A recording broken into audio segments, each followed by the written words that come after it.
Olá, bom dia na paz do Senhor, tudo bem? Estou aqui para trazer mais uma mensagem da Palavra de Deus para nossa meditação, que o Espírito de Deus possa falar conosco poderosamente através da sua palavra, que se encontra no livro de Mateus, capítulo de número 19. E o título do texto é Um Jovem de Qualidade. A partir do versículo 16, que diz assim: E eis que, aproximando-se dele um jovem, disse-lhe: Bom mestre, que bem farei para conseguir a vida eterna? A Bíblia conta a história de que um jovem, ele vai até Jesus e ele vai fazer uma das perguntas mais importantes. Mas esse jovem, ele não vai fazer uma pergunta qualquer. Ele vai perguntar para Jesus a respeito da salvação. Este jovem, ele faz para Jesus uma das perguntas mais importantes da vida. Ele faz uma pergunta que todos nós precisamos fazer. O que eu preciso fazer para ter a vida eterna? E Jesus, ele vai responder àquele jovem e vai dizer: guarda os mandamentos. E aquele jovem lhe pergunta quais, e Jesus começa a citar alguns mandamentos para aquele jovem: não matarás, não cometerás adultério, não adulterarás, não dirás falso testemunho, honra teu pai e tua mãe, amarás ao teu próximo como a ti mesmo. E aquele jovem, ele vai dizer: eu tenho feito tudo isso, eu tenho guardado tudo isso que o Senhor está dizendo desde a minha mocidade. Então, aparentemente, aquele jovem, ele era um jovem exemplar. Ele não bebia, ele não fumava, ele não se prostituía. Era um jovem exemplar aos olhos da sociedade. Aquele jovem, ele não vivia numa vida dissoluta. E aquele jovem, ele vai fazer ainda uma outra pergunta para Jesus: o que me falta ainda? E Jesus vai dizer para aquele jovem: se tu quer ser perfeito, então vai, vende tudo que você tem, reparte o dinheiro com os pobres, e você terá um tesouro no céu. E aí então você vem e me segue. E agora aquele jovem, que antes parecia tão confiante, aquele jovem agora ele muda o seu semblante, aquele jovem ele se entristece, porque ele possuía muitos bens, ele possuía muitas propriedades, ele era um jovem rico, e ele se entristece e vira as costas e vai embora. E Jesus vai dizer assim: olha, é mais fácil passar um camelo pelo fundo de uma agulha do que um rico entrar no reino dos céus. E os discípulos vão perguntar para Jesus: sendo assim, Senhor, quem poderá salvar-se? E Jesus diz: isso é impossível para o homem, mas para Deus tudo é possível. Podemos ver que aquele jovem, ele fez para Jesus realmente uma pergunta muito boa. Ele fez para Jesus uma pergunta que eu e você também precisamos fazer. O que eu preciso fazer para ser salvo? Você já se perguntou assim? Se não, se pergunte, porque aquele jovem, ele poderia pensar como muitos pensam: eu estou salvo, eu não bebo, eu não fumo, eu não me prostituo, eu vou para a igreja, eu leio a Bíblia, eu estou salvo. Mas a pergunta que aquele jovem fez, ela denuncia a preocupação dele com a salvação da sua alma. E isso mostra que eu e você também devemos nos preocupar com a salvação de nossa alma. E algo muito interessante, porque embora aquele jovem ele tenha feito aquela pergunta para Jesus, ele não estava disposto a ouvir aquela resposta. Aquele jovem ele não estava disposto a cumprir aquilo que Jesus trouxe como resposta à pergunta que ele fez. E ele se entristeceu e ele foi embora. Mas o que acontece é porque às vezes queremos tudo do nosso jeito, mas nem sempre a nossa vontade será a vontade de Deus.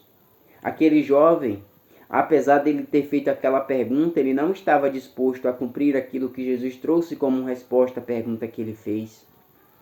Porque nem sempre a vontade de Deus será a nossa vontade. E a palavra de Deus, ela não pode ser moldada de acordo com aquilo que as pessoas desejam, como vergonhosamente tem sido nos últimos dias. Porque Deus, ele não negocia a sua palavra com ninguém. E nós vamos ver que Jesus, ele cita os mandamentos para aquele jovem.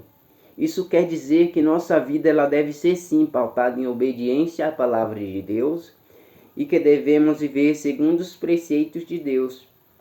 O salmista, ele escreve dizendo: lâmpada para os meus pés é a tua palavra e luz para os meus caminhos.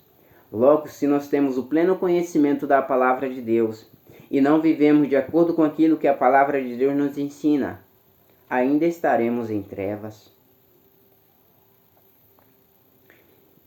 E eu acho algo muito interessante, porque quando Jesus cita os mandamentos para aquele jovem, ele vai dizer: eu tenho cumprido tudo isso aí, o que o Senhor está dizendo. E aquele jovem, ele não estava mentindo, senão Jesus teria dito para ele: é mentira. Mas então, qual era o problema? Existe um mal impregnado no coração de muitas pessoas chamado religiosidade. Muitas pessoas se tornam religiosas, mas se afastam de Deus. Há muito tempo atrás, Jesus ensinava para os fariseus, para os doutores da lei, que eles não podiam ser meros religiosos. E sabe qual é o problema do religioso? O religioso, ele não tem a capacidade de amar ninguém.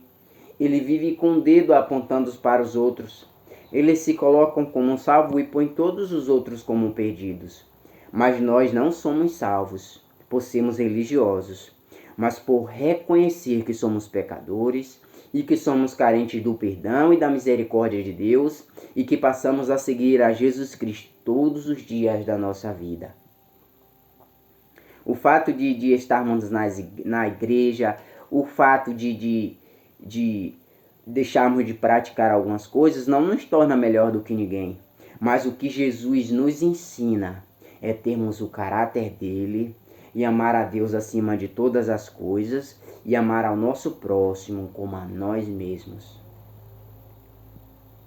Essa é a verdadeira palavra de Deus que nos leva à salvação. O fato de eu estar aqui ministrando essa palavra, o fato de o Espírito Santo de Deus me dar o conhecimento da palavra de Deus, não me torna melhor do que ninguém.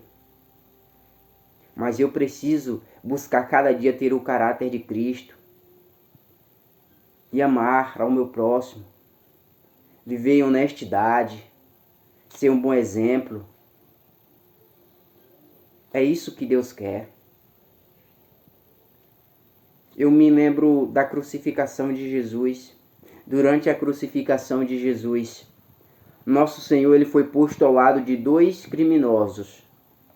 E certamente qualquer pessoa que estivesse ali de fora estaria se sentindo mais digno da salvação de Deus do que aqueles dois criminosos. Mas começa a acontecer um diálogo entre Jesus e aqueles dois criminosos. E um zombando de Jesus vai dizer: se tu és mesmo filho de Deus, salva-te a ti mesmo e a nós.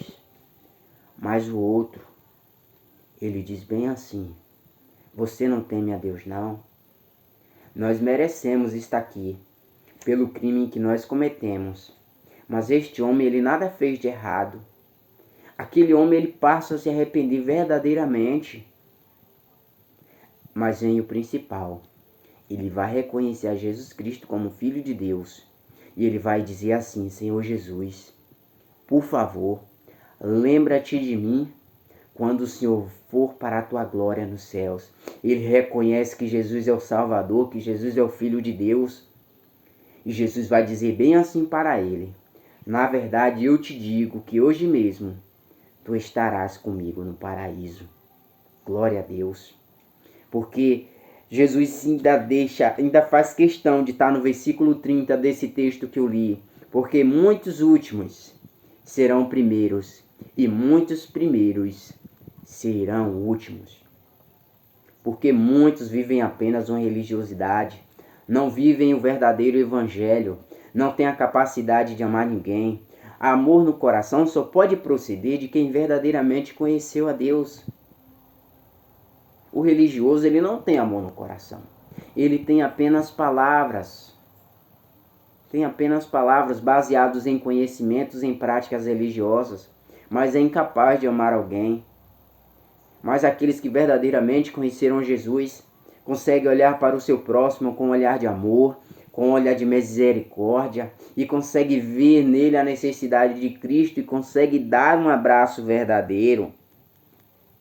O verdadeiro pastor, o verdadeiro pregador, não é aquele que olha para você interessado naquilo que você tem no bolso, não é aquele que olha para você interessado nos dons que você possui, mas é aquele que olha para você interessado no seu caráter. E não se importa se você é rico, se você é pobre, se você é branco, se você é negro, porque sabe que você é tão valioso para Deus quanto Ele é. Essa é a verdadeira palavra de Deus que nos leva à salvação. E à medida que buscamos o conhecimento da palavra de Deus, o próprio Deus ele passa a falar conosco, porque a palavra de Deus ela é sobrenatural, ela está além do nosso entendimento, ela é como uma espada de dois gumes que penetra até o mais profundo da nossa alma e divide o nosso coração. Mas esse jovem rico, ele não sabia disso. O que esse jovem sabia era administrar as suas riquezas e cumprir alguns preceitos religiosos, mas fazia tudo de maneira automática. Já estava habituado com aquilo. E diante disso, ele vai perguntar para Jesus o que falta para ele. E Jesus vai dizer: te falta uma coisa. Te falta uma coisa. E eu te pergunto, o que é que te falta para você ser salvo? O que faltava para aquele jovem rico ser salvo é simples. Quando Jesus pede para aquele jovem vender todos os seus bens, todas as suas propriedades e repartir o dinheiro com os pobres, Jesus não está dizendo que todas as pessoas que possuem algum bem, que possuem alguma coisa, deve dar para os pobres e ficar puro. Não, não é isso. Mas o que Jesus estava dizendo para aquele jovem é que ele precisava se desapegar das suas riquezas. O senhor daquele jovem era a sua riqueza. O coração dele estava atrelado ao dinheiro. Foi por esse motivo específico que Jesus pediu para ele vender tudo e repartir com os pobres. Porque ninguém pode ser salvo quando seu coração estiver nas coisas deste mundo. A palavra de Deus diz: onde estiver o vosso tesouro, aí estará o vosso coração. E todas as vezes que nós colocamos o nosso coração nas coisas deste mundo, automaticamente nós anulamos a soberania de Deus sobre a nossa vida, porque ninguém pode servir a dois senhores, ou amar a um ou desprezar ao outro. Então esse era o problema daquele jovem. O coração dele, o senhor daquele jovem, era o seu dinheiro. E para encerrar essa mensagem, quero deixar um versículo aqui em 1 João, capítulo de número 2, versículo de número 15. Que diz assim: não ameis o mundo, nem o que no mundo há. Se alguém ama o mundo, o amor do Pai não está nele, porque tudo o que há no mundo, a concupiscência da carne, o desejo dos olhos e a soberba da vida não é do Pai, mas do mundo. E o mundo passa, e os seus prazeres, mas aquele que faz a vontade de Deus permanece para sempre. Que venhamos a cada dia viver pensando na vida eterna, porque no mundo todas as coisas, todos os prazeres do mundo são passageiros e não se compara com a alegria, com a paz que alcançaremos se vivermos segundo a palavra de Deus, sendo obediente aos ensinamentos de nosso Senhor Jesus Cristo, amando a Deus acima de todas as coisas, amando o nosso próximo como a nós mesmos. Essa é a verdadeira palavra de Deus que nos leva à salvação. Que Deus vos continue abençoando, que a sua graça e a sua misericórdia continue abundantemente na vida de cada um de vocês que está escutando essa mensagem. Em nome de Jesus. Amém.